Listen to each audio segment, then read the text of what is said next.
control. Simultaneously, Obama launched USAService.org. The new website deceptively masquerades as a federal agency, but in reality is a recruiting tool building a separate, completely private army outside of government that takes orders directly from Obama's controllers. Barack Obama has refused to rescind Presidential Decision Directive 51, signed by George W. Bush. The directive plainly states the president is a dictator and that Congress is ceremonial. We cannot continue to rely only on our military in order to achieve the national security objectives that we've set. We've got to have a civilian national security force that's just as powerful, just as strong, just as well funded. President Obama and his Chief of Staff, Rahm Emanuel, have repeatedly stated on the record that all Americans below the age of 64 will be forcibly conscripted into federal service. Citizenship is not an entitlement program. It comes with responsibilities.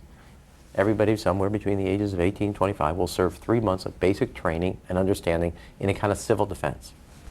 Now, it doesn't always have to be service in uniform. One of the things that if you talk to our generals, they are desperate for is a civilian counterpart to our military forces. So is this compulsory then? Well, you have to, in a sense, it's required of everybody, 18 to 25, 3 months, and at some point at that point you do it.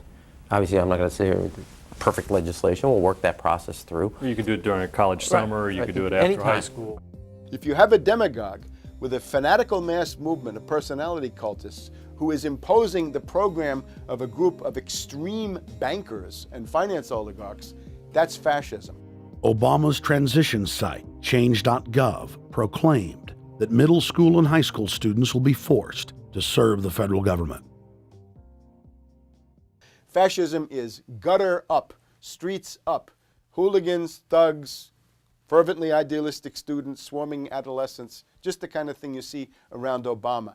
The way you get a population to enslave itself when the police and the army are no longer enough to do that. So I think that's if you're a left liberal, it's time to open your eyes to that. All young Americans between the ages of 18 and 24 will be conscripted into a paramilitary domestic security force. If Obama has his way, adults and seniors will also be forced into other forms of service for the betterment of the homeland. Number 3, disarming the American people. Obama operatives in the Congress have introduced more than 10 bills that would end the Second Amendment as we know it. H.R. 1022 would allow the new Attorney General Eric Holder the dictatorial power to ban any gun he wishes at will. In 2008, before the Supreme Court, in the D.C. gun ban case, District of Columbia versus Heller, Holder argued for the complete disarmament of the American people and that only the military should own firearms. H.R. 257 would ban all youth shooting sports, including YMCA and Youth Olympic shooting clubs. H.R. 45 would force all gun owners to undergo federal psychological screening, registration, and testing to keep their firearms. White House Chief of Staff Rahm Emanuel has proposed the extrajudicial banning of any American on the fraudulent no-fly list from owning any firearm. That is, if you are on the no-fly list because you are known as maybe a possible terrorist, you cannot buy a handgun in America. Over 25,000 Americans are added each month to the no-fly list, which numbers over 1 million people who have not been charged or convicted of any crime. It's a case of mistaken identity for a 5-year-old boy from Normandy Park. He had trouble boarding a plane because someone with his same name is wanted by the federal government. King 5's Mimi Jung is live at SeaTac Airport to explain. Mimi. Lori, it's hard to believe that a 5-year-old could be considered a threat, but that's exactly what happened here at SeaTac last week when Matthew Gardner showed up for a flight to LAX. Then they fly on each other. As 5-year-olds go, Matthew Gardner is about as harmless as you can get. But when he and his mom checked in for their flight at SeaTac last week, Matthew was considered the criminal. If you're on that no-fly list, your access to the right to bear arms is canceled because you're not part of the American family. You don't deserve that right. There is no right for you if you're on that terrorist list. And even though this Matthew Gardner is only in kindergarten, TSA workers still conducted a full-blown search. They searched all of our belongings. They took everything apart piece by piece. Nadia Counter says it wasn't easy being treated as a possible threat to national security. I picked up my child to give him a hug and tell him, it's okay, we're doing fine. And they reported to me that I was not allowed to touch him. He was a security risk, and they had to research me to make sure that I had not obtained any materials from him. Number 4, massive restrictions on the First Amendment guarantee of free speech.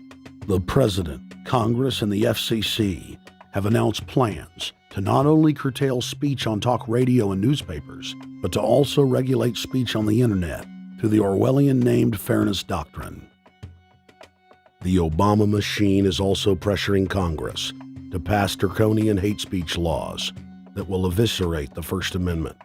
Number 5, they plan to further federalize health care so that the government can dictate what kind of care citizens receive. Modeled after the British system, this includes rationing care and restricting what procedures the handicapped and elderly are eligible for. Number 6, Obama is already pushing to expand the Department of Defense budget and to station more U.S. troops overseas to encircle Russia, China, Iran,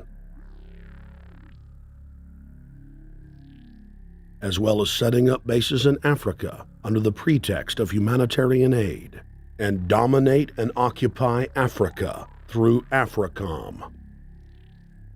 So we're taking your phone call, seeing what you think of Barack H. Obama. Is he a Judas goat? Is he a front man? Is he a betrayer? Let's go to Anthony in Georgia. Anthony, what's your take on Barack Obama? They put the face of Barack Obama as part of their public relations because it's like in the old folk tales about vampires. A vampire cannot force his way into somebody's house. It's against some kind of metaphysical law. So the vampire has to persuade the resident of the household to open the door and invite him in. So they're going to look at the peephole at Barack Obama, which looks like them and appears to be on their side. They're going to say, okay, here's my ally. Let me open the door and let me let this person in. And then Barack Obama is just, of course, a front man for the American empire, where he's going to have the entire U.S. Navy, the entire U.S. Army, and the entire U.S. Marines under AFRICOM command. And, of course, he's going to turn it into a new Iraq, and he's going to turn it into a new Afghanistan. Every operation that you see going on in Iraq and Afghanistan is going to propagate to the poor countries of Africa. And well, sir, I agree with you. They're looking to the people. They see a handsome, smiling African face. He's all, hey, I'm from Kenya. And then it's a total bait and switch. But it's the same thing here in the United States where they would get sellout Native American chiefs to sell out their people. This is the oldest trick in the book. And he can also pacify the most downtrodden minority groups in the United States. And he's saying, hey, get ready for sacrifice. Get ready to lose your standard of living. They're like, yay, I love Obama. They could never get away with this with a John McCain. Obama basically does a couple of things. One is, again, this idea, kick the Chinese out of Africa. Kick them out of Sudan where they get oil. Kick them out of Zimbabwe where they get raw materials. Start a civil war in Congo, another big source of raw materials.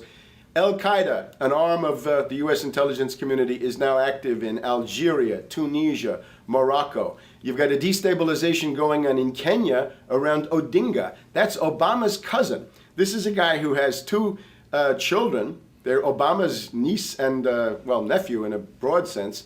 And one of them is named Raul, and the other one is named Winnie, after Winnie Mandela, who did the necklacing and political assassinations in South Africa. So this Odinga is essentially a CIA destabilizing operation in Kenya, and he's got a Odinga Islamic Alliance to crush the Christians in Kenya, but this also reaches into Ethiopia, it reaches into Uganda, Congo, Tanzania, and a whole bunch of other countries in that region. So all of Africa is a battlefield in flames between the U.S. and the Chinese, with Obama leading the charge to kick the Chinese out for geopolitical reasons. Number 7, radically expand federal control over family farms and ranches through the Animal ID and Premises ID system.